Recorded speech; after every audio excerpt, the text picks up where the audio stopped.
urbanos. La rural la conforman las 33 parroquias rurales de Quito y eligen 6 concejales. Infórmate más. www.cne.gov.es. Elecciones 2019. Confianza y participación en democracia.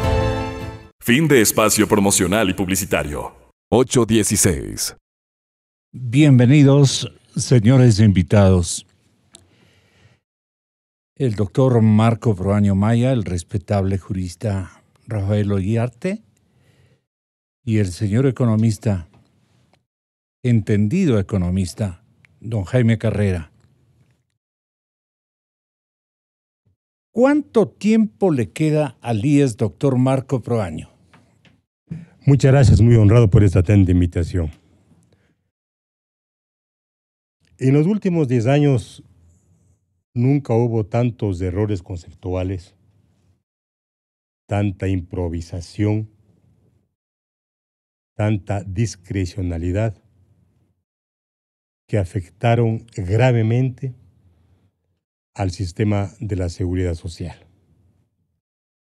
Cuando es un capítulo de la vida de un Estado moderno, que hay que asumirlo con seriedad, con responsabilidad, porque su alta finalidad es proteger a la persona, de la salud, de la vida y de su dignidad. El Estado tiene 2 obligaciones con el IES. Siempre tuvo 2 obligaciones con el IES. Primero, el reconocer en forma obligatoria el 40% a las reservas del fondo de pensiones.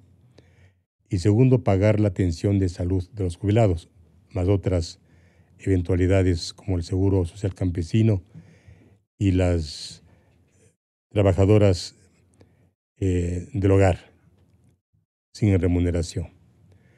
Pero lamentablemente el Estado incumplió con sus obligaciones hasta cuando la Corte Constitucional admitió de que tiene que nuevamente el Estado contribuir con el 40%, pero desde el año 2019.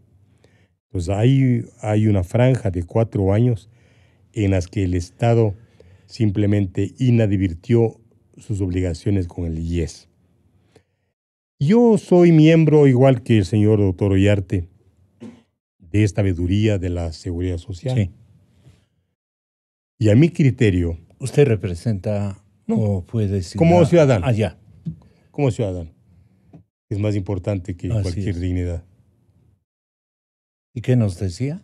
Yo decía que lo más importante de las conclusiones de los 19 informes, faltan 24 que están en proceso, más que las sanciones administrativas con la destitución de funcionarios, más que las responsabilidades civiles, que es con la emisión de glosas por $88 millones, para mí lo grave es la subestimación que se hace de los estudios actuariales en el Fondo de Invalidez, Vejez y Muerte y en el Fondo de Salud. ¿Por qué? La subestimación de los cálculos actuariales, es decir, las proyecciones matemáticas en el tiempo, en el caso de invalidez, vejez y muerte es de $124 mil millones. Y la subestimación en el seguro de salud individual y familiar es $14 mil millones. Son cifras alarmantes, son cifras temerarias. Si un Estado que tuvo los mayores ingresos en la historia económica del país no pudo cumplir con el IES, ¿cómo podemos pensar que en el futuro se cumpla con esta obligación? Ni el Estado ni la institución van a poder asumir una obligación que este momento le ponen al IES en una encrucijada. Porque si el Estado no cumple con su obligación de pagar el 40% al fondo de pensiones, estamos en la alternativa de que el último año de reserva positiva del IES es el año 2020. ¿Por qué? Porque actualmente el fondo de pensiones está en cerca de $6 mil millones. Y si no paga el Estado, ¿qué va a hacer el IES? Va a hacer lo que hizo los 4 años, acudir el BIES, que es el banco del IES, para reinvertir $2 mil millones y poder pagar con sus obligaciones que son las pensiones de jubilación. Tácticas de entretenimiento. Absurdo, ¿no? No es entretenimiento, Gonzalo, es una advertencia muy grave.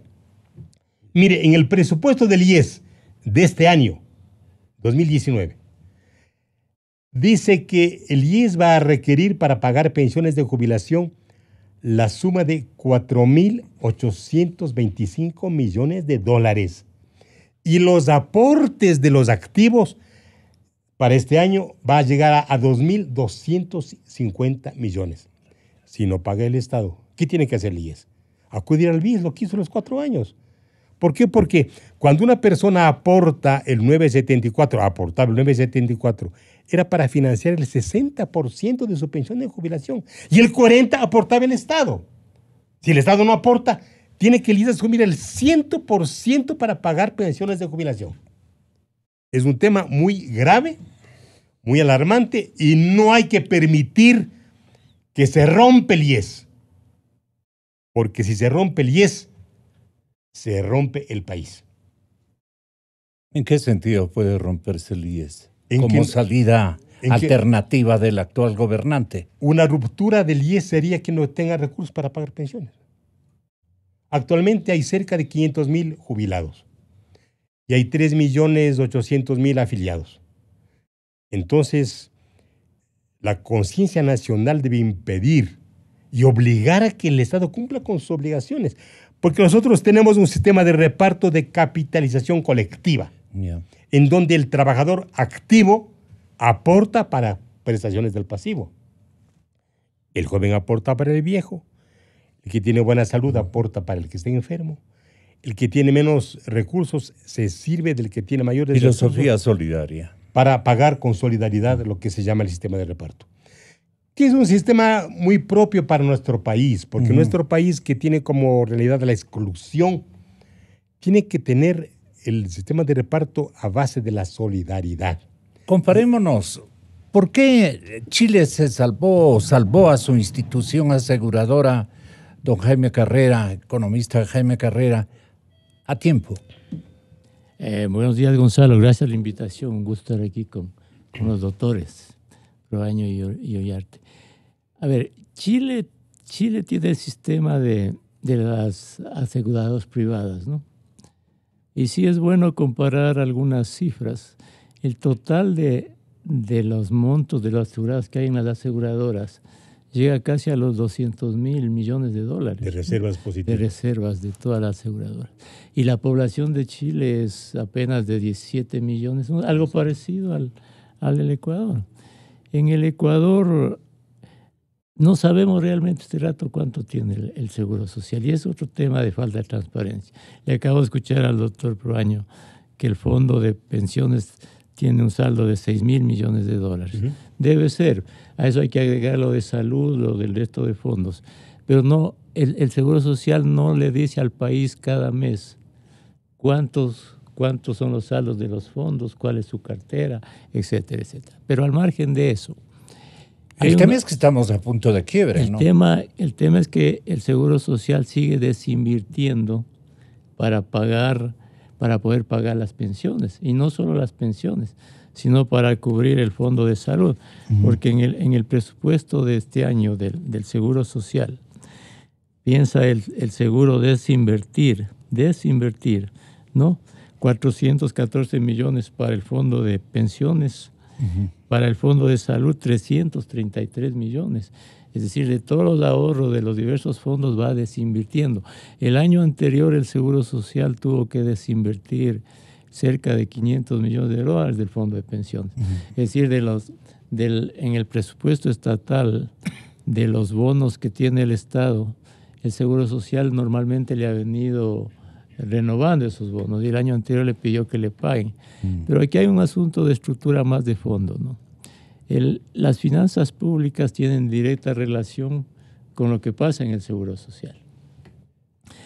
Por ejemplo, en este año, en el presupuesto público está presupuestado para entregar a la Seguridad Social $1.448 millones. De esos 1.242 son el 40% de las pensiones. El Seguro Social dice que son $500 millones más que no se ha presupuestado Así todo, pero además de esos rubros, el Estado tiene que entregarle al seguro, por ejemplo, para el aporte anual para el seguro campesino, 76 millones de dólares, que le aumentaron la pensión a $100 en este año, sin tener ningún financiamiento, ¿no? Y hay otros aportes más, por ejemplo, este subsidio a la aportación individual de las personas del trabajo no remunerado del hogar, que hay un subsidio también, son 26 millones de dólares.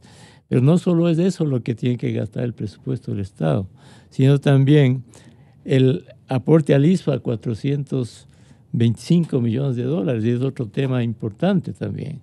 Aporte al ESPOL, al Instituto de Seguridad de las Fuerzas Armadas, 121 millones de dólares. Además, dentro del pago de intereses del Estado, tiene que pagarle al Seguro Social por los bonos y otras inversiones que tiene el seguro con el Estado cerca de 500 millones de dólares en intereses. Es decir, que en este año, a las seguridades sociales, más los de intereses, el Estado tiene que en su presupuesto gastar alrededor de 2.500 millones de dólares. Entonces, aquí viene un problema realmente de estructura. Es la lucha entre dos carenciados, ¿no? El Seguro Social no tiene dinero, le falta bastante dinero. Y el Estado, en su presupuesto, tiene un déficit inmenso y también tiene que cubrir 2.500 millones de dólares de estos gastos. Entonces, el gran reto del Ecuador es equilibrar los déficits de la seguridad social y del presupuesto público. O dicho de otra manera, tener solidez en las cuentas públicas para poder pagar los aportes y tener solidez en el Seguro Social para en el futuro garantizar las pensiones. Pero para que el uno tenga solidez, el presupuesto del Estado, y el Seguro Social también tenga solidez, se necesitan medidas, no hay otra manera. Porque para que el presupuesto del Estado pueda pagar las pensiones y otros gastos, tiene que reducir notablemente el déficit y generar ingresos o tomar medidas. Y para que el Seguro Social pueda tener también unas finanzas públicas saludables en el futuro, tiene que tener más ingresos y tomar medidas.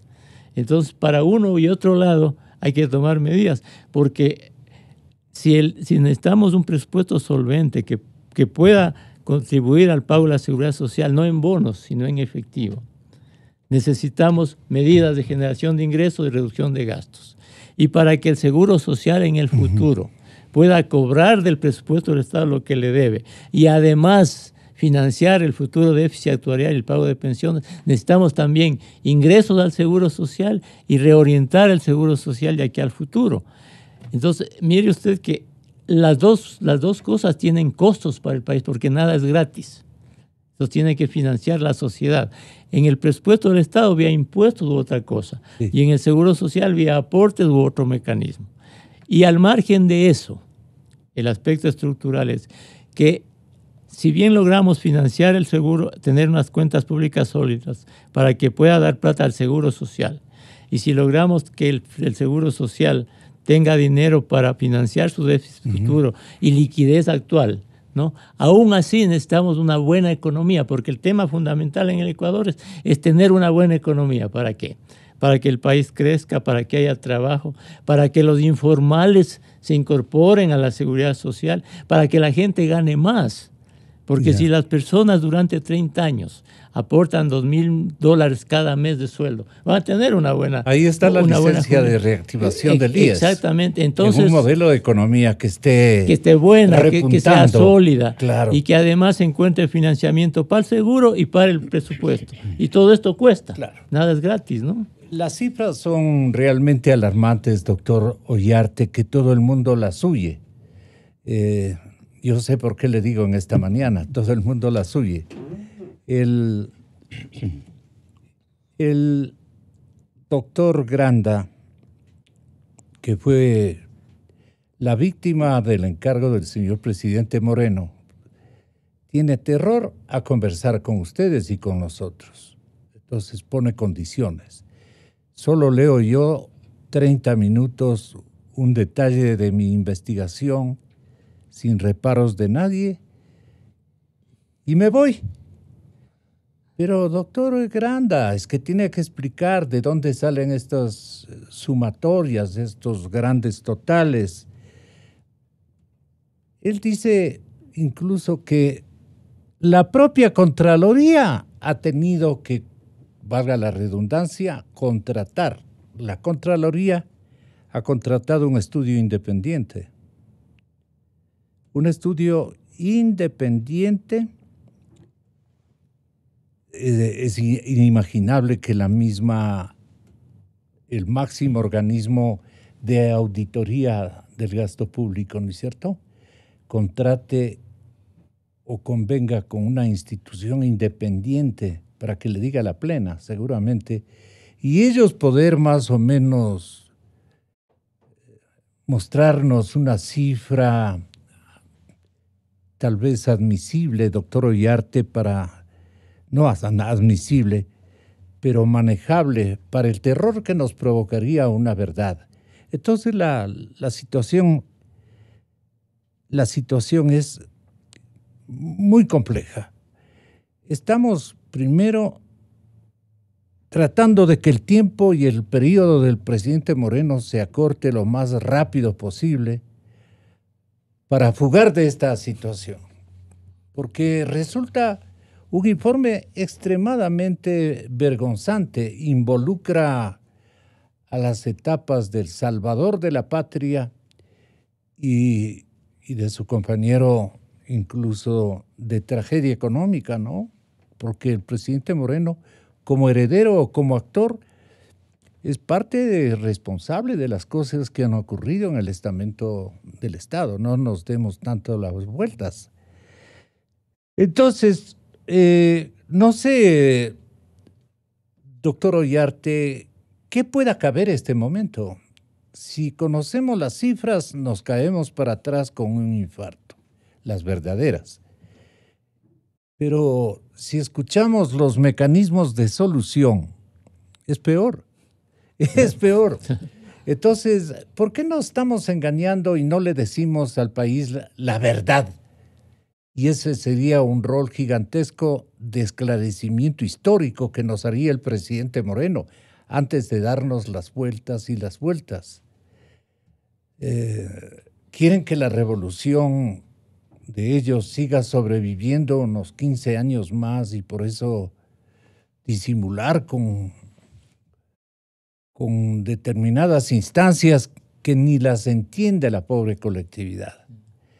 Ha llegado el momento de decirnos la plena. ¿Quién nos puede decir la plena, doctor Ollarte? Buenos días, don Gonzalo. Buenos días, doctor. Qué privilegio placer tenerlo acá.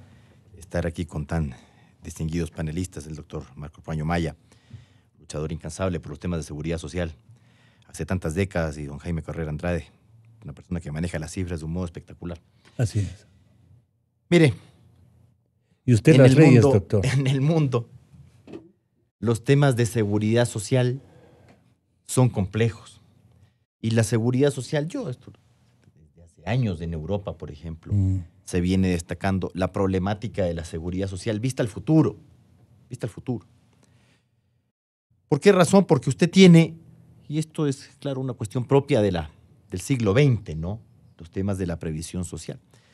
Porque hasta el siglo XIX usted vivía de su trabajo.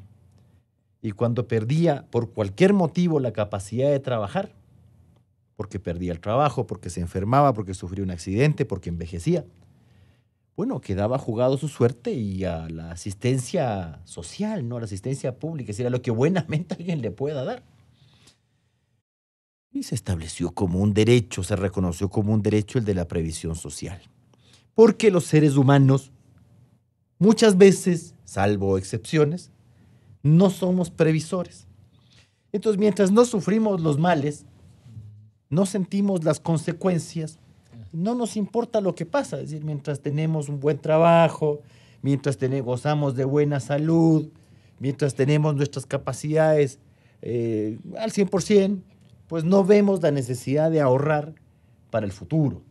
Como que nadie envejece, como que uno no se va a accidentar, como que las circunstancias económicas no van a variar, y claro, de repente te encuentras en unas circunstancias terribles de las cuales no puedes sustentar tu vida, peor la de tu familia. Y por eso se crean los sistemas de seguridad social. Ahora, hay mecanismos y mecanismos. Podemos hablar de las ventajas y desventajas del sistema chileno, del sistema nuestro. Del mexicano también. Claro, porque primero, si copiamos usted le mucho empieza a al ver los mexicano. problemas a todos los sistemas son creación humana y por lo tanto tienen dificultades. Ahora, una cosa es, y usted hizo una buena pregunta, ¿por qué no decimos la verdad de este tema? Porque claro, si usted dice la verdad, puede dar un diagnóstico y dar la solución. Vea, los amigos europeos y los amigos chilenos tienen bastante claro cuáles son sus dificultades, cuáles son sus limitaciones, y bueno, discutirán cómo van a enfrentar esos problemas, las tienen ¿no? esbozadas. Y ahí podemos pelearnos y discutir que si me gusta o me desagrada. Pero bueno, para decir la verdad, primero hay que conocerla, pues. Y lo que uno observa acá, yo no creo que el doctor Granda tiene este afán huidizo porque él conoce la verdad y no quiere decirla. Lo más probable, creo yo, que es que ni siquiera conocen No, cómo él está conoce la mitad de la verdad. A ver, vea, Creo que Jaimito conoce mucho más. vea. ¿Por qué razón en el año 2015 se dicta la Ley de Justicia Laboral? En la cual, entre otras, entre comillas, maravillas, lo que se hace es restarle al Estado el deber de contribuir con el 40% para el fondo de pensiones. ¿Qué se nos dijo? Y se lo dijo abierta y desembosadamente, con un señor que tiene ahora una glosa de 14 millones y medio y más de dólares, señor Espinosa. Nos dijeron que no, y el presidente de la República de aquel entonces, ahora fugado en Bélgica, decía sin ningún inconveniente de que en el IES la plata sobraba y que no sabían qué hacer con ese dinero y que por lo tanto el Estado no tenía por qué estar aportando con el 40% y que el Estado iba a aportar cuando fuera necesario, es decir, cuando no puedas aportar, porque de eso se trata. Porque si el Seguro Social, lo ha comentado don Marco Proaño, tenemos aquí hasta el 2020, pero el 2020 es el próximo año, pues, o sea, yo no sé si la gente se da cuenta que el 2020 ya es el próximo año. Y bueno, ¿y el 2021 cómo financias tú las prestaciones? ¿Por qué no soplaría hacer botellas, pues? O sea, no es que, sí, hay que responder el seguro en los temas de las contingencias previsionales, vejez, invalidez, muerte, todas esas cuestiones. O los seguros de salud. Bueno, pero es que para poner la plata hay que tenerla. Es decir, obramos del mismo modo que el ciudadano irresponsable que no ahorra para el futuro. Ya veremos. Ya veremos. Y resulta que cuando ocurre el ya veremos, tus circunstancias generalmente no son las mejores. Por ejemplo, hoy día no son las mejores. Estás endeudado, tienes menos ingresos, tienes ingresos comprometidos, es decir, estás medio sonado. Y encima de eso te has hecho esta barbaridad, esta brutalidad. Yo recuerdo cuando era muchacho, escuchaba esto de los estudios actuariales y en la universidad estudiaba, parecía una cosa japonesa, estudios actuariales. Sí. Sonaba una cuestión tan lejana y tan metafísica esta cuestión de los estudios actuariales. Pero claro, o sea, a ver, dicho en los términos más sencillos, si yo el día de mañana digo que la gente en el Ecuador vive hasta los 60 años, bueno, tengo un fondo de pensiones que me sobra, pero para hasta el siglo XXIII, pues. Pero la gente no se muere a los 60 años, afortunadamente.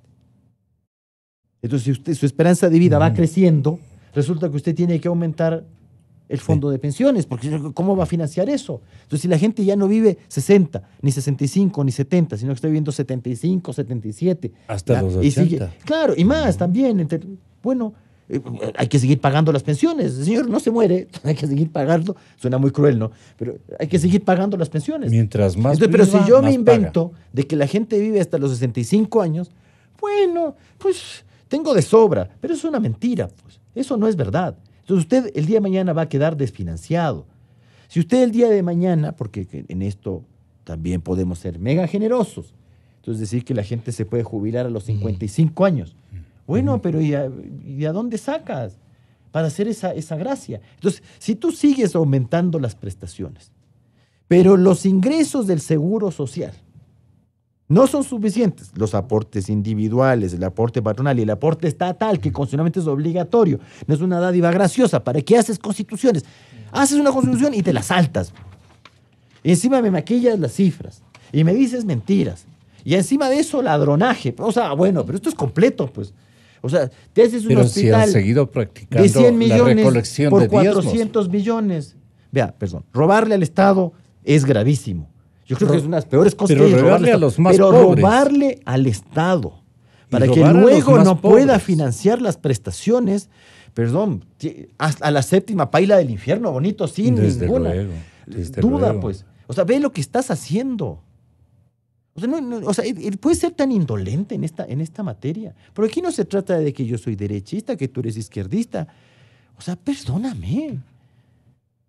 Bueno, y lo que usted está viendo con estos informes de auditoría de la Contraloría es la punta del iceberg. Pues, o sea, lo más decepcionante de esto es que recién estamos viendo el encimita, pues. El encimita, ¿no es cierto? Sí. Esto es salvaje, pues. Terrible. ¿Cómo arregla usted esto? Pero claro, entonces la otra solución, la solución muy nuestra además, es patear la pelota. Pues pateemos la pelota para adelante y sigamos nomás. Y vamos. Y el IES sigue siendo caja chica y el Estado no paga la deuda al IES. Y es que no puedo. El periodista de investigación muy lucido de la cadena Teleamazonas, Fausto Yepes, nuestra fraterna, acaba de informarnos en las últimas horas lo que él ha encontrado en la coyuntura, la perseverancia de los llamados o mal llamados diezmos en el Instituto Ecuatoriano de Seguridad Social. Tenga la bondad, Fausto, de enterar al auditorio y a la teleaudiencia lo que ya le dijo en Teleamazonas al público. Por favor. Los descuentos llegaron por nómina para 533 funcionarios del IES, que según la Contraloría no autorizaron ceder parte de su sueldo como aporte a los llamados soldados de la Revolución Ciudadana, movimiento Cambio Generacional, liderado entre otros personajes por Richard Espinosa, para entonces titular del IES. Previo al descuento de estos diezmos, ya se habían hecho las transferencias. Se hacían las transferencias a determinadas cuentas y después se ordenaba que se hagan los descuentos a los funcionarios para cubrir. Él es Miguel García. A cambio, lo que ya se había depositado. Esto es un delito. 24 horas indagó cada una de las transacciones reportadas en el informe de Contraloría y entre los beneficiarios de más de $360,000 están el movimiento político de Richard Espinosa y sus asesores. ¿Quién les pidió la colaboración? Recursos. La colaboración, cada miembro, cada servidor que quiso colaborar con el proceso hizo y firmó su carta de autorización. Pero esas firmas no aparecen.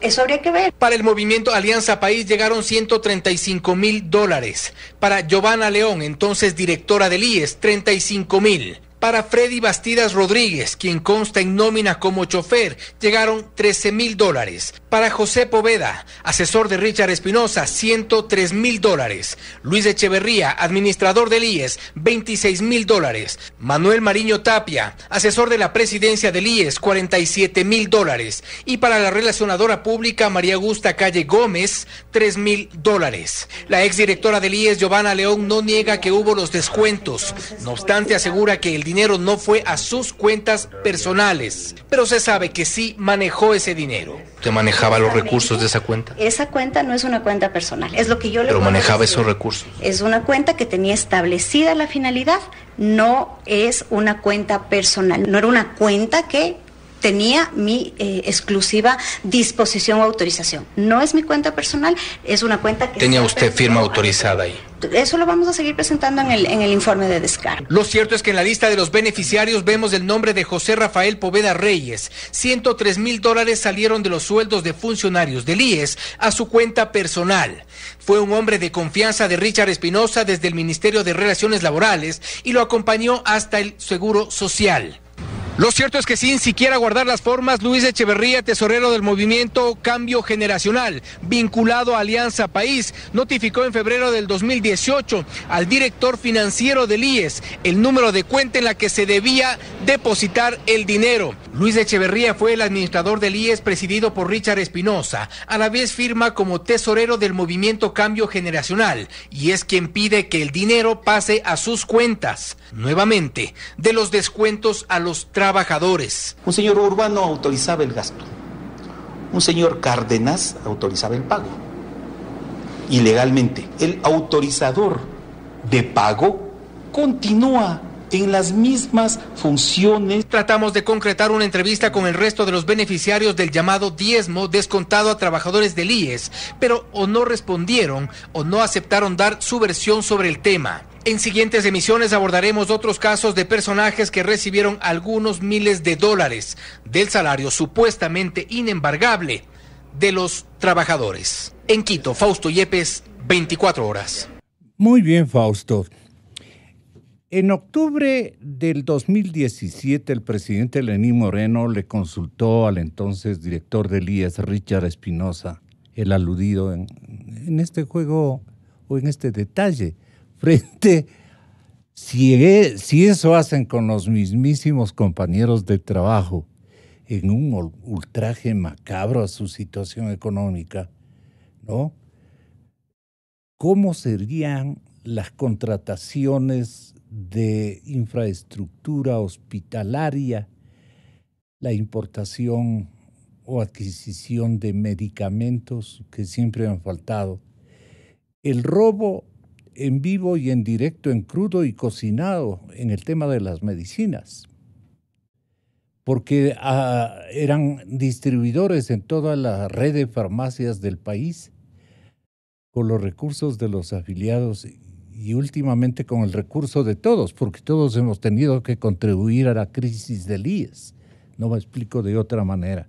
Entonces, en octubre del 2017, el señor presidente Lenín Moreno, a quien muy respetuosamente le culpo de mantener a los mismos cuadros de rateros que han venido funcionando en todas las instancias de poder público, ¿no? Eso es lo que le ha faltado decisión al señor presidente, ¿no? De recortar a toda esta gente. Miren ustedes que le consulta al señor Richard Espinosa sobre el volumen de ingreso y gasto que tiene el IES. Esto es lo que le respondió el Espinosa. ¿Cuál es el volumen de ingresos anual del IES y cuál es el volumen de gastos? Y el diferencial positivo o negativo, ¿cómo se soluciona o qué se hace con él? Ya. Nosotros tenemos ingresos en este año de 7.500 millones de dólares y tenemos egresos de 6.700 millones de dólares. Es decir, en el Seguro General, contemplando todos los seguros que se derivan de tenemos un superávit actual de 800 millones. Yo había estimado en aproximadamente 500 millones, pero en realidad, porque es una proyección a diciembre de este año, es entre 500 y a 800 millones de dólares por año. Entonces, no nos preocupa en la práctica la situación actual, es más, nos permite seguir haciendo una gestión de eficiencia que la arrancamos hace algún tiempo en el IES, sino que más bien, y nos permite dar el tiempo suficiente como para dar respuestas de reformas legales y otras acciones administrativas que están previstas tomarlas viendo hacia futuro. De presidente yo me sublevo y le doy con un palo, porque a un primer mandatario no lo pueden mentir de esa manera. Mire lo que le acaban ustedes de escuchar, informe de la boca de Richard Espinosa, el que les quitaba la plata a los empleados, el que les obligaba prácticamente a través del mecanismo de extorsión a que le ofrezcan una parte de sus salarios. Vean cómo le miente al presidente. Por eso es que le escogí yo esto. ¿Cómo le parece a usted, don Jaime Carrera, la lectura con Marco Proaño del asunto cifras y del asunto de la dimensión de la crisis económica? Bueno, lo que ha pasado con el seguro es de absoluta irresponsabilidad. Además, contaminado con la pandemia, la corrupción, que ya ha pasado a ser parte de los males nacionales.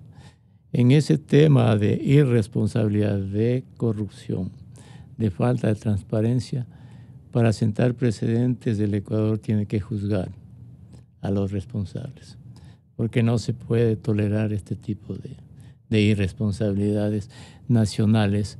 Lo que tiene que entender la gente que maneja el Estado es que conduce una sociedad, y una sociedad son 17 millones de personas. Y en el caso de la seguridad social, precautelar el nivel de vida de los futuros jubilados es un bien nacional. Y mire usted que aún así hay muchas personas de la tercera edad que están absolutamente desprotegidas. Veía cifras, las personas mayores a 60 años en este año van a ser alrededor de 1.800.000 personas. Los pensionistas llegan a ¿cuánto? A 500.000. Es decir, habría 1.300.000 personas que tienen absoluta desprotección del Estado por varias razones, porque han sido informales, porque no han trabajado en su vida, por una serie de razones. Pero es lacerante ver gentes de la tercera edad que no tengan seguridad social, que se mueran con atenciones de las familias absolutamente desprotegidas. Pero Gonzalo, al margen de esto, usted decía hace un momento, hay que decir la verdad al país y hay que ver las soluciones. Y veamos los números, porque hay que decir la verdad al país. En este año, si está en el presupuesto público 1.240 millones para el 40% de las pensiones, para que el Estado dé en efectivo esa plata al Seguro Social, tiene que tener cuentas sanas. No hay otra manera.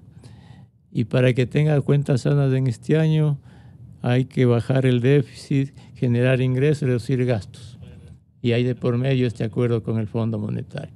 No hay otra manera. Entonces, a contribuir a la sanidad del presupuesto público se necesita ya un esfuerzo de la sociedad. Tiene un costo. Luego, asumamos que eso se arregla en este año de aquí al futuro y que cada año el Estado va a poderle dar en efectivo los 1.240 millones al Seguro Social.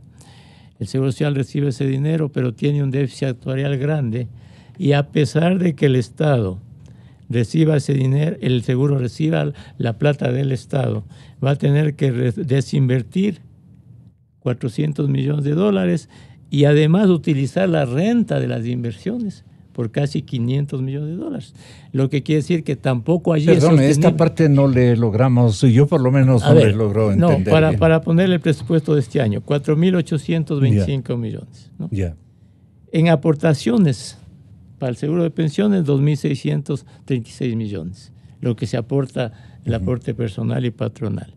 La renta de inversión, es decir, el Seguro Social tiene invertido en bonos, en préstamos hipotecarios, los réditos de esos para financiar este año las pensiones, 473 millones.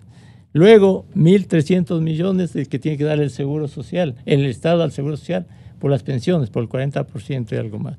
Y luego, 414 millones de recuperación de inversiones, es decir, que si tenía bonos van al Estado y le dice, págame 400 millones de dólares. Entonces, este esquema de financiamiento de las pensiones no es sostenible. ¿A cuánto asciende? Son 4.800 millones del presupuesto, financiado en aportes, en consumo de las inversiones, en el aporte del Estado y en el consumo de la rentabilidad. Es decir, no se puede manejar acción seguro. Entonces, si el presupuesto del Estado logra entregar en efectivo, sigue el problema de la seguridad social. Entonces, ¿el seguro social de qué se nutre, Gonzalo? Aportes patronales, aportes del Estado y algún aporte de las personas. Entonces, veamos los problemas que hay para que el seguro social tenga más dinero, ¿no? Ya. Uno. ¿Qué es lo que vamos a ver? ¿Qué es lo que se va a hacer? Porque el dinero se va a consumir. No hay, a mi juicio, no hay otra manera que subir los aportes personales y patronales para que haya más dinero. Una cosa.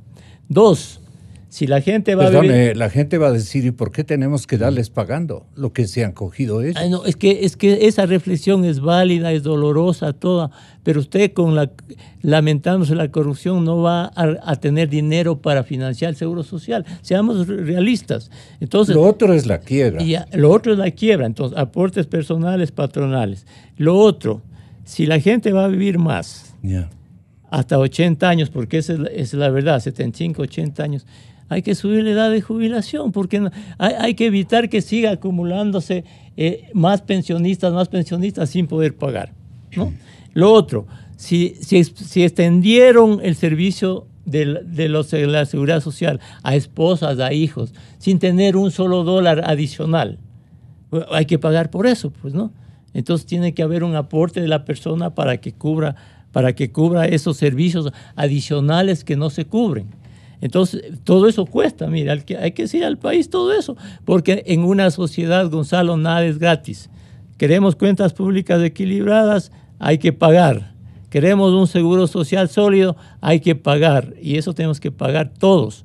Eso tiene que tener claro toda la sociedad. Lo que no nos dice es cómo podríamos hacer estos pagos emergentes, el resto de afiliados del universo. Es que en este momento la solución está en esa. Ahora, la solución global es tener una buena economía para que los informales se vayan formalizando. El Ecuador tiene 4 millones de informales que no aportan, incluso los taxistas que no aportan. Entonces, hay de que alguna manera se benefician por el lado de sus familiares afiliados o algo por el estilo. Eso también tiene que cubrirse. Vea, Gonzalo, en cualquier país del mundo hay problemas, como decía el doctor Uriarte, ¿sí?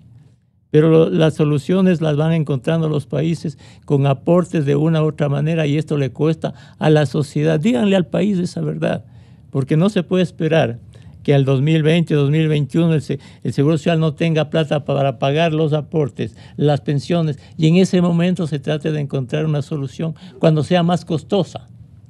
Hay que ver las soluciones ahora y decirle al país la verdad, la realidad de todo esto, ¿no? Porque además en esto no hay milagros ni necesita muchos estudios, Gonzalo. Son cosas de sentido común.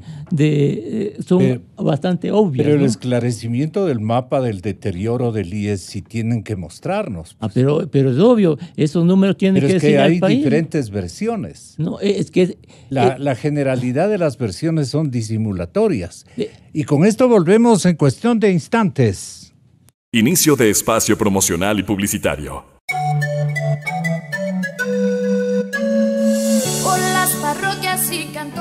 Proponemos implementar plantas para industrializar la leche en el sur y en el norte de la provincia, rompiendo la intermediación del producto que lo encarece. Para la prefectura, Pablo Vélez y Sandra Yepes, viceprefecta. Movimiento Plurinacional Pachacuti. Todo por Pichincha.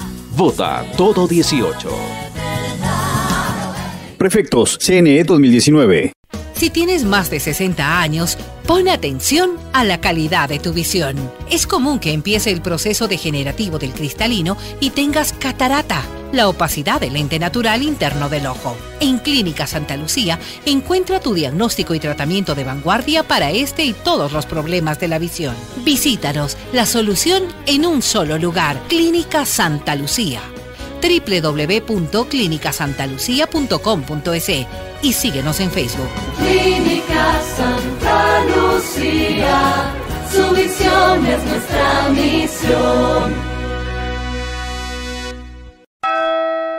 Oye, bro, sé que no te importa la política, pero también sé que estás cansado del robo y del acoso en Quito, y que te digan que arreglar esto es imposible. Por eso voy a ser claro, lo imposible se puede. Frente a la inseguridad, Patricio Guayaquil propone Unidad de Patrocinio Ciudadano, para que denuncie de oficio todo delito, incluso si los ciudadanos no lo hacen. Si quieres que Quito cambie, vota por Guayaquil. Patricio Guayaquil, lista 70. Alcalde, CNE 2019. Sé parte del evento disruptivo del año. Este 27 de febrero te esperamos en Ecuador Innovación Digital, con representantes de Uber, Facebook, Microsoft, IBM y muchos más. La Universidad SEC presenta a Andrés Oppenheimer, el periodista más influyente de Latinoamérica, co-ganador del Pulitzer y conductor de CNN. Inscríbete en ecuadorinnovación.com con el apoyo de Cámara de Comercio de Quito, AESoft y CREAP. Para combatir la inseguridad en Pichincha, vota 70. Para generar más trabajo, vota 70. Para potenciar el turismo interno en toda la provincia, vota 70. Para desarrollar nuestra agricultura y ganadería, vota 70. Ángel Zapata, el bueno para Pichincha. Patricio Guayaquil, alcalde de Quito. Vota todo 70. 70. Prefectos, CNE 2019. Chang'an CS55 crea un nuevo camino lleno de tecnología y seguridad. Con su sistema Start-Stop, potente motor 1500 turbo, versión automática y manual, techo panorámico, GPS y más. Conócelo y solicita tu prueba de manejo. Adquiérelo por 29.990. Chang'an CS55. Encuéntranos en Quito, en la avenida 10 de Agosto y Villalengua, y en la avenida Eloy Alfaro entre Granados y Gaspar de Villarroel. Chang'an, calidad sin rivales. Un nuevo asalto cobra otra víctima fatal. Los índices de desempleo, la basura de la ciudad está en todas las esquinas. Entre todos y trabajando unidos podemos cambiar esta realidad. Y hagamos juntos el Quito y Pichincha que soñamos. Paco Alcalde, Capi Zapata Prefecto. Alcalde, CNE 2019. ¿Sabes qué pasa si tomas 2 cucharaditas de Birm al día? Que al poseer una altísima concentración de antioxidantes, evita el daño y envejecimiento de tejidos y células, fortaleciendo tu cuerpo para mantenerlo en óptimas condiciones, previniendo así las enfermedades. Birm, con patente americana. Conoce más en www.birm.com. De venta en las principales farmacias. Dosis recomendada, 12 ml cada 12 horas. Si los síntomas persisten, consulte a su médico. No consumir durante el embarazo o la lactancia. Patente US 72501880B2. Ya sabes que hay un candidato a alcalde de Quito que se llama Patricio Guayaquil. Pues sí, tiene el apellido equivocado, dicen. En movilidad, Patricio Guayaquil propone incentivar el uso del transporte público con la creación de 4 megaparqueaderos para que la gente deje ahí su auto y se mueva en el sistema público. Si quieres que Quito cambie, vota por Guayaquil. Patricio Guayaquil, lista 70. Alcalde, CNE 2019. Enciende tus sentidos en Juan Valdez y el español. Tómate un break a lo Diners. Recibe agrandado en tus bebidas calientes del 7 al 28 de febrero. Todos los días, a toda hora a nivel nacional. Conoce más en alodiners.com.es. Diners Club, tu mundo sin límites.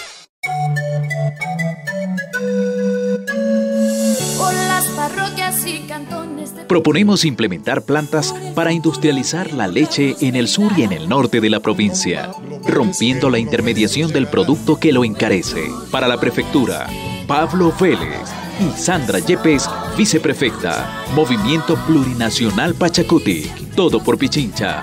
Vota todo 18. Prefectos, CNE 2019. Fin de espacio promocional y publicitario. 9:03. Continuamos, doctor Marco Proaño. Mire, Gonzalo, aquí se ha hablado entre las propuestas que deben ser debatidas el aumentar la edad para la jubilación.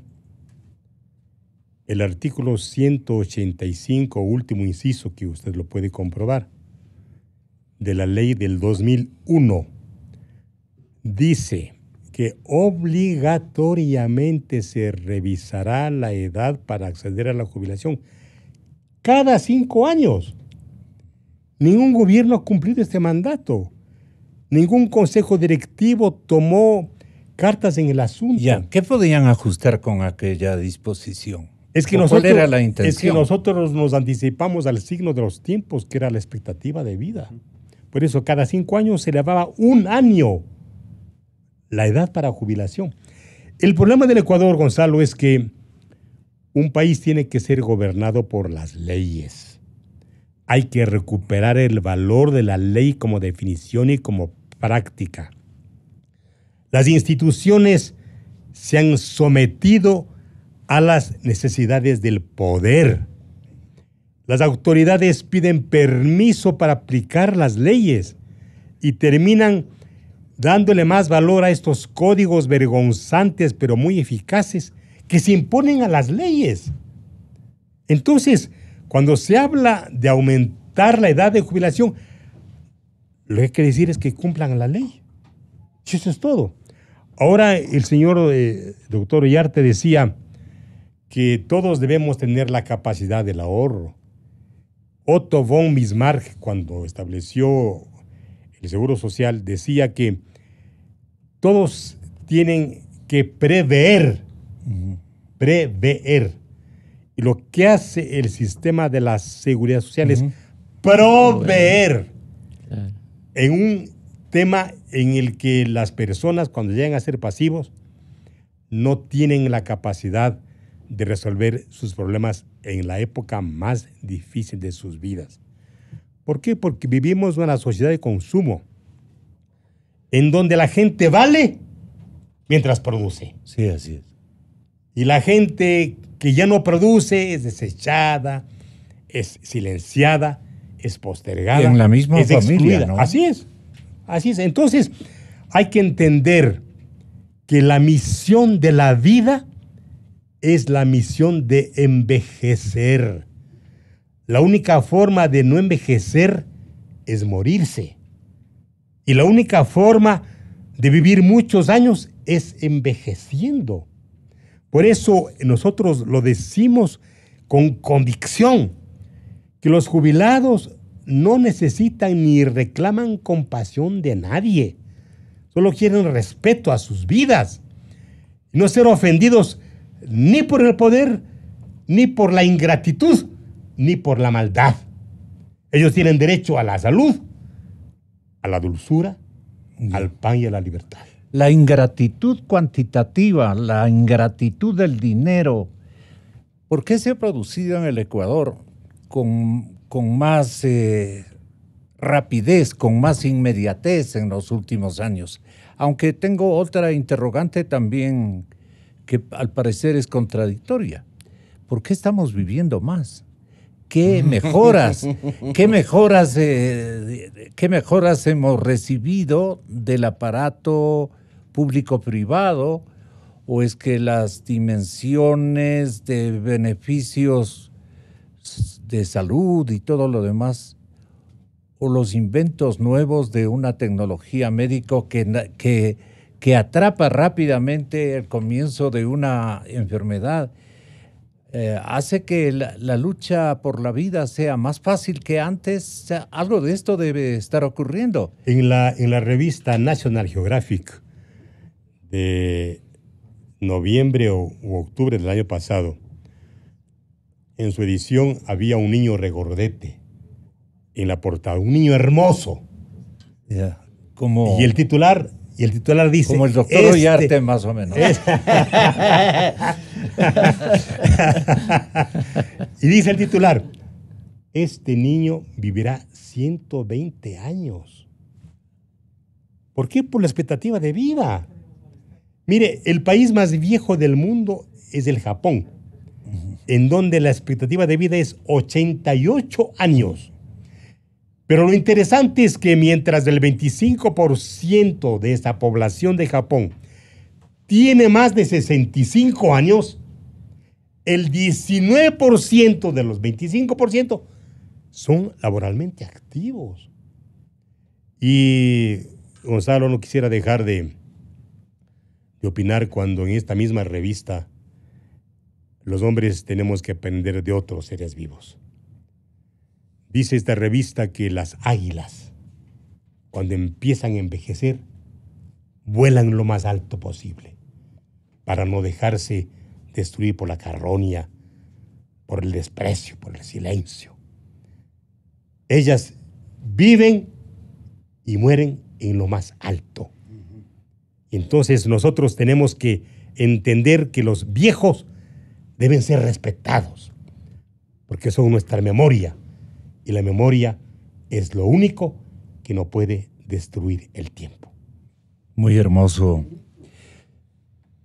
Encierra un exhorto también, muy lindo. Muchas gracias, noble paisano, doctor Proaño Maya. Y me permiten ustedes averiguarle esto que seguramente están averiguándose muchísimos protagonistas de audiencia.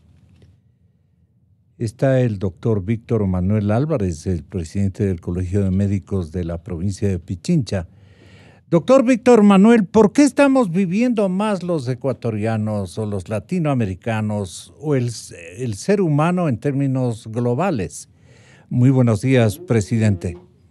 Buenos días, licenciado. Sí, mire, a nivel mundial el promedio de vida ha aumentado y tiene una tendencia de seguir aumentando.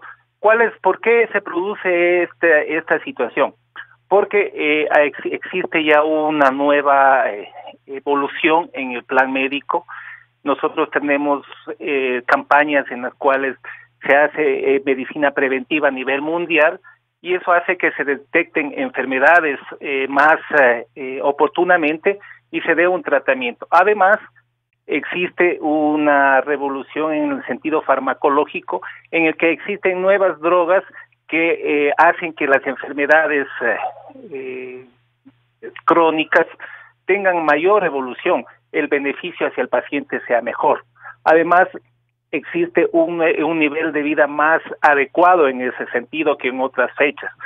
Usted tiene que recordar que en la historia grandes plagas hacían que la humanidad tenga en ciertas etapas un gran porcentaje de muerte, de fallecimientos, por ejemplo la peste, la misma gripe española, etcétera. Ya mismo el daño ambiental nos coge y nos tritura a todo el mundo. Muchas gracias, doctor. Muy importante su generosa respuesta a esta interrogante social. Vamos entonces terminando el programa. Ahora sí, ¿qué hacemos?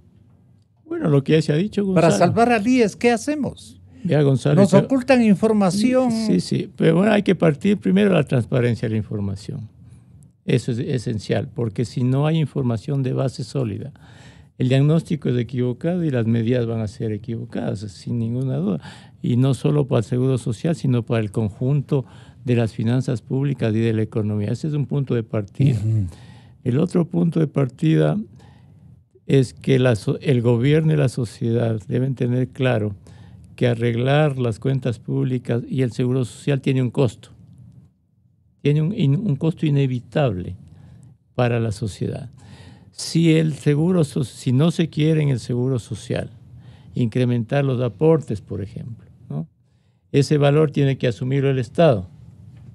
Entonces no tiene esos recursos. Entonces no va a tenerlo tampoco. Y si quiere que lo asuma el Estado, tendrá que aumentar impuestos. También le cuesta a la sociedad. Correcto. Es decir, no hay aquí almuerzo gratis, Gonzalo. Entonces tiene que encontrarse un equilibrio entre tener unas cuentas públicas sólidas y un IES sólido para el futuro. Y todo esto tiene que tener un costo inevitable y esencialmente una economía sana, Gonzalo. Usted decía hace poco, ¿por qué hemos llegado a esto? Hemos llegado a esto porque el Ecuador no ha sido capaz en el último medio siglo de tener una economía sólida, sana, cuentas ordenadas, una economía que crezca. Entonces, es corrupción, es mal manejo del Estado, es irresponsabilidad, son los intereses políticos de las élites, de los mismos trabajadores. Es decir, hay un conjunto de cosas. Pero la realidad es que en 50 años el Ecuador no ha tenido una economía sólida, sana. Y usted puede ver hoy Chile. Chile durante décadas tiene un país sólido. Me acordé y les averigüé. Entonces, los resultados son diferentes. Toda la institucionalidad de previsión social, especialmente, que tuvo un colapso serán ya unos 20 años. Pero en 2 décadas, un poco más tal vez, vea cómo resucitó la institucionalidad de beneficio social. Ahora yo le pregunto, doctor Oyarte, hay unos dictámenes de Contraloría que se entrampan en la justicia. Y este es una cuestión subjetiva o parcial o es un fenómeno global y es el causante, digamos, de todo lo que ha venido ocurriendo con la plata de los seres humanos en todo territorio, en todas las últimas épocas? ¿Cómo analiza usted esta situación de que los dictámenes del organismo de control se congelan, se estrangulan, se entrampan, digamos, en la justicia mal manejada, audazmente conducida? Perdone, doctor Ollarte. A ver, verá. Aquí se ha dicho, y con corrección, que lo primero que hay que saber es la verdad de las cosas para saber qué es lo que se puede hacer para enfrentar los males que aquejan al Seguro Social. Si usted no los conoce, no va a poder enfrentar absolutamente nada y lo que da es palos de ciego. Lo que sabemos es que a la larga va a faltar plata. Eso lo sabemos. Pero será siempre muy difícil decirle a los afiliados y a los patronos que hay que subir los aportes para financiar. Lo mismo decirle al contribuyente que hay que aumentar impuestos para financiar el aporte estatal. O decirle a la ciudadanía, al administrado en general, que dineros que debían preverse o dirigirse a unos gastos tendrán que dirigirse a rescatar el seguro. Menos obra pública, menos seguridad, menos servicios, porque tiene que rescatar al Seguro Social, tiene que hacerlo. ¿Cómo usted le explica al ciudadano, al afiliado que le va a subir el aporte, al ciudadano el que le va a subir la contribución, al administrado que le va a decir, vea, ya no hay plata para esto, hay que mandarlo para allá? Cuando ha ocurrido un ladroneo miserable en el Seguro Social, ¿cómo le explica usted a alguien? ¿Le explica eso? Claro, vea, nosotros podemos decir muchas cosas, que la esperanza de vida ha subido y que ha subido por 10.500 circunstancias. Vea, hay dichos que hoy día nuestros hijos no entienden. Dígale a sus hijos, los hijos pequeños, esto de pan caliente mata a la gente. Estos tipos no entienden eso. Vea, porque claro, antiguamente, cuando usted se comía un pan caliente, se le quedaba la masa pegada en las tripas y se moría nomás, pues. Ahora se toma una pastilla. Te duele la panza y te tomas una pastilla y listo. Pero esa pastillita, que parece una tontera, es la diferencia entre vivir y morir nomás, pues. Eso. Por eso es que las naciones hoy día se preocupan, no solamente en los temas de seguridad social, sino en los temas de salud previsional. A ver, que la gente no esté comiendo tonteras, pues. Porque luego, ¿quién tiene que pagar los tratamientos? Entonces, si usted tiene una alimentación miserable, con comida basura, cositas que usted hable de funditas, así, bueno, ya sabemos lo que eso le va a costar cuando usted tenga 60, 70 años nomás. Ya sabemos lo que le va a ocurrir. Cuando es muchacho traga todo, pero y luego, bueno, eso es lo que te va a pasar. Y bueno, ¿y quién paga a la larga? Bueno, a la larga tendrá que ser el Estado. Ahora, pero yo le insisto en esto. Nosotros podemos enfrentar los problemas de la seguridad social primero conociendo cuáles son los verdaderos problemas, pero no a ciegas. Pero un problema gravísimo es la mala administración de los hospitales. Y por esa el robo audaz de incluso los galenos, pero toda la que se asocian para cumplir determinadas, ¿no es cierto? A ver. Esto pasa en todas partes y no digo que por eso tenemos que dejar pasar. Porque claro, estamos mezclando muchas cosas. Ya, por una parte los diezmos. Ya, los diezmos afectan, eso es terrible, nada frente a lo que pero se eso roban afecta a los trabajadores, los a los funcionarios. O sea, si usted me dice que eso afecta al Seguro Social directamente, bueno, decir que no. Indirectamente sí, porque usted tiene un funcionario que lo que hace es estar ahí no para trabajar, sino para pagarle un diezmo a alguien. Bueno, es un problema administrativo. Usted tiene el tema de los sobreprecios. O sea, una cama hospitalaria que te debe costar como caro $150,000 y tú la pagas en 500 lucas, bueno, a ver qué ha pasado acá, pues. Entonces, ¿qué hace Contraloría? Porque eso también hay que reconocerlo. Y la gente se ha sorprendido. Una cosa es que usted no haya tenido Contraloría 10 años, con el Contralor de los 100 puntos, de los 105 puntos sobre 100. Los concursos brutales. Alguien tiene 105 sobre 100, pero ahí tenía Polity y compañía. Bueno, si el señor no controló nada a nadie y permitió los daños más graves a la sociedad ecuatoriana. Esto es un solo caso, pero es un caso grave. Entonces, claro, ¿qué hace Contraloría? Determina responsabilidad administrativa, en algunos casos con multas, en otros casos establece las destituciones, establece responsabilidad civil a través de las llamadas glosas, órdenes de reintegro, todas estas cuestiones, ¿no? Porque no es que, esto es solo contra el funcionario. Verá, bonito, si me está escuchando y usted ha recibido dineros provenientes de la seguridad social para un sobreprecio, va a tener nomás que ir soltando la mano, viejito, porque ahí hay órdenes de reintegro.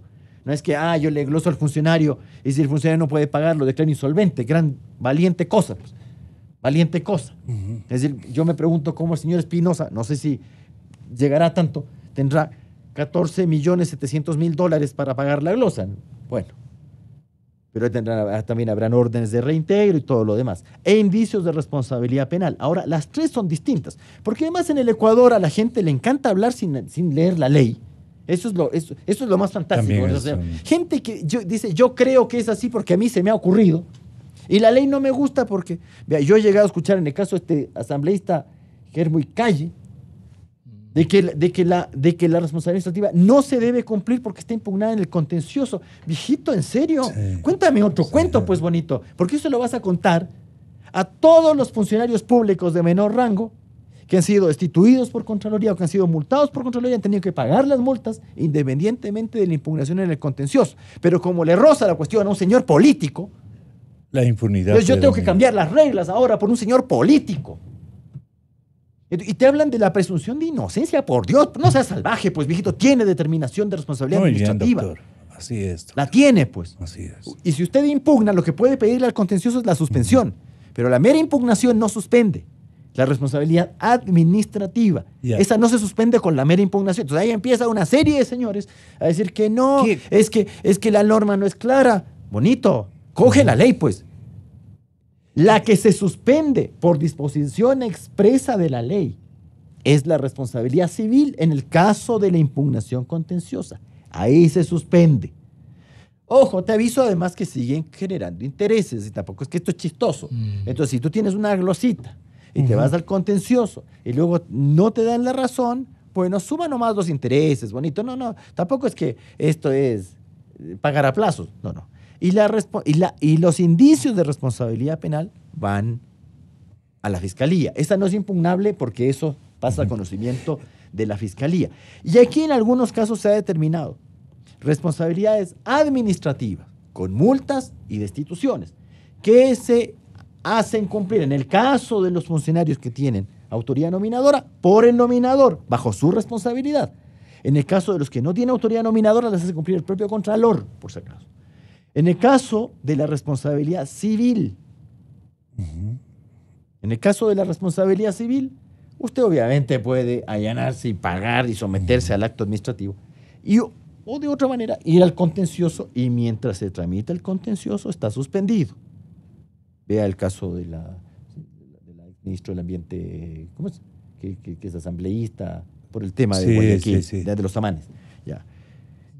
Efectivamente. Entonces, la glosa, claro. La señorita Guiñaga. Se suspende de pleno derecho. En la administrativa, el tribunal contencioso sí puede otorgarte una cautelar. Eso sí puede hacerlo. Pues decirle, bueno, mientras yo conozco el proceso, le suspendo el acto. Ya. Pero si no lo hace, se cumple. Y en el caso de la penal, bueno, vamos a la Fiscalía. Y hay gente que tiene las tres.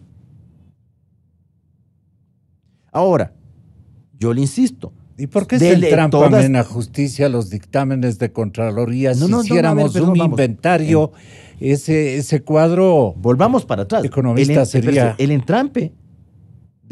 Bueno, ¿cuál es? En el caso de los indicios de responsabilidad penal, eso tiene que ser revisado por Fiscalía. Porque tampoco, yo no estoy de acuerdo con eso de que necesariamente, si hay un informe determinando indicios de responsabilidad penal, la Fiscalía está obligada a actuar a base de nada. No es así. Porque el que acusa en Ecuador, según el artículo 195 de la Constitución, el titular se penal de la Fiscalía. En las fiscalías. Entonces tiene que tener sustento también en el informe de Contraloría. Si no lo tiene el fiscal, ¿cómo se agarra? Pues, ¿qué va a sustentar? ¿Qué acusación sobre qué? Bueno, en el caso de la civil, le insisto, eso va al sistema de justicia. El problema es que en nuestro sistema de justicia pensamos de que con la oralidad se solucionaba todo. Un ex presidente del Consejo de la Judicatura que nunca había ejercido la profesión, que nunca había señalado casilla judicial ni por asomo, y que nunca conoció, bueno, los conoció porque estaba en un organismo estos pro justicia. Resulta que con la oralidad lo solucionaba todo. Entonces, al principio nos daba unas cifras. Vea, pero si está rapidísimo. Claro, si yo tengo 0, yo soy juez y tengo 0 casos, y usted me trae un primer caso, para mañana te señalo la preliminar. Pues. Y si quieres para la próxima semana ya estamos con la audiencia de juicio. Si no tengo, pero si ya empiezo a recibir 5 casos al día, te pasa lo que pasó luego de 2 años. ¿Para cuándo te están señalando la preliminar? Claro. Para un año después. Para un año después. O sea, tú demandas hoy día, la preliminar es el próximo año. Y la de juicio para cuando se pueda, pues. Entonces, claro que hay usted me puede decir, pero hay un tratamiento, pero no es un problema de que aquí hay problemas con Contraloría o de mala fe, sino porque ya se te empieza a sobrepasar. Se te empieza a sobrepasar. Y en el caso de la administrativa, le insisto, esa se cumple. Pero claro, como ahora hay señores políticos involucrados en estas cosas, empezamos a buscarle lo que nunca habíamos dicho. No, la mera impugnación contenciosa suspende. Presunción de inocencia, pero si tienes resolución administrativa. Hombre de cifras, tenga la gentileza. Esto es lo último. Sí, Gonzalo. Si inventariáramos los dictámenes de Contraloría o de otro tipo de juzgados o órganos de control, ¿qué ocurriría con las construcciones de hospitales del IES, con la importación de medicinas del IES, con la enorme burocracia administrativa y poco técnica del IES? ¿Cuánto diríamos porque estuviera abastecido de médicos, por ejemplo, ¿no?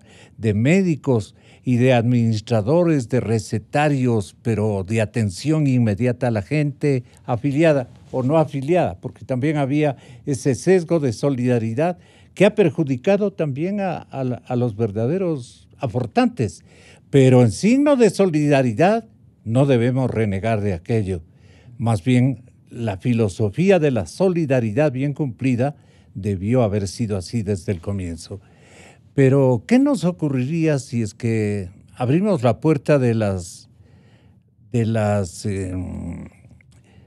estos instrumentos que manda como ente auditor, ente de control, la famosa Contraloría General del Estado? Si inventariáramos eso y el destino que han tenido, ¿cómo quedaríamos? Bueno, ahí hay cantidades inmensas de miles de millones de dólares, ¿no? Sin duda.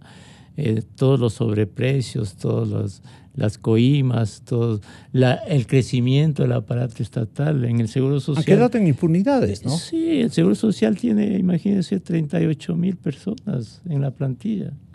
Y no hace mucho tenía la tercera parte, ¿no? Pero, Gonzalo, lo que debe servir esto es para 2 cosas. Una, sin duda, que el dinero que se ha ido en la corrupción pudo haberse empleado de manera más eficiente en la atención a los jubilados y en atención a las prestaciones de la seguridad social. Ahora, eso ya pasó, hay que juzgarlo y evitar que ocurra en el futuro lo mismo. Para eso se requiere instituciones democráticas sólidas, la Contraloría que funcione como está funcionando ahora, para prever y no lamentarnos después. Necesitamos una asamblea responsable también que juzgue, una justicia que juzgue bien, un gobierno del Estado que sea serio, que sea transparente, que le diga al país la verdad, ¿no? Que no esté con mediciones políticas. Requerimos también unas élites políticas, económicas y sociales con otra visión, Gonzalo. ¿Y electores? Electores responsables. Y ese es otro tema. Oirán. Ese es otro tema fundamental, Gonzalo. Porque al final, la culpa de todo esto, ¿quién tiene? Seamos absolutamente claros. Los que eligen o los que elegimos. Si elegimos mal, tenemos malos resultados. Y ahora a la mayoría de gente no le interesan estas cosas.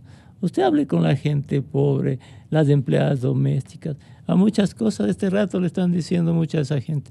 Con Correa estábamos mejor. Ahora Lenin no sabe, dice. Ahora Lenin está mal. Ahora, con Correa estábamos mejor antes. Entonces, esas personas que son las mayorías que eligen, ¿sí?, son las que tienen que cambiar de mentalidad. Pero no van a cambiar de mentalidad fácilmente. Esa es responsabilidad de las élites, de los que hablamos, de los políticos, de los trabajadores, de reconducir las conductas hacia la racionalidad. Si no, el Ecuador no va a progresar, va a seguir igual, Gonzalo. Hoy mismo, en este momento, se vuelven a ver las conductas del pasado. Los trabajadores se oponen a todo. Los políticos que nada de impuestos, que nada de reformas, que las élites sociales por acá reclamando plata por aquí, por allá. Usted y yo, doctor Ollarte, podemos más o menos hacernos una imagen de los últimos 40, 50 años. ¿Acaso la sociedad ha cambiado, Gonzalo? Sigue con las mismas inconductas, con las mismas deformaciones. Y si seguimos en lo mismo, ¿cuál va a ser el resultado? El mismo. Todo es cuestión de tiempo, sí, nos dice Correa. Sí. Ya vuelvo. Todo es cuestión de tiempo. Vea, Gonzalo. 92.5.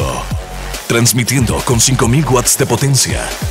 Desde Avenida República número 500. Una estación de Radio Cadena Democracia. Radio Cadena Democracia. En todas partes. En todas partes. Pontex FM. Inicio de espacio promocional y publicitario. Ser primero es más que un número, es una actitud, una forma nueva de ver las cosas. Es innovar, sorprender, estar a la vanguardia. Porque Capitán manda y todos siguen. Ahora tú puedes ser el primero. Presentamos Inversiones BDP. Por primera vez en Ecuador, todos podrán hacer crecer su dinero sin ir al